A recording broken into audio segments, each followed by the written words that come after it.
السلام عليكم يا جدعان. بص، عشان الجو الحر اللي احنا فيه دوت، طبعا انت شايف الايه. بص، الشمس فوقنا سخنه والجو حر.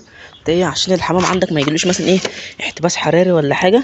انت اي بخاخ كده اهوت، مش اي بخاخه ميه ترش عليهم كده اهوت. ترش يعني كده كل قصه ايه ترش عليه شويه.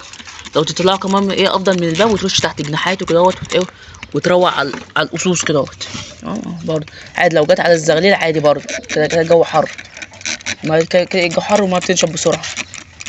بس هتفضل ترش كده اهو. تمام اهو كل قص كده اهوت. بس عشان ايه وقفت تحت البيت، فانت ايه اهم حاجه يكون في بيت ما تجيبش تحتيه ميه. طب ماشي، عشان القص ده قاعد على البيت فانا ايه مش هنرش عليه. تمام، عشان يعني الزغلينه كتير يعني ممكن بقى ايه ننقل منهم شويه تحت كده اهوت مثلا دوت وحر. بس وتبقى مثلا ترش كده اهو. بص يبقى قاعد منتعش كده بس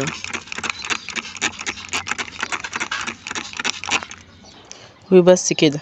وصلي على النبي.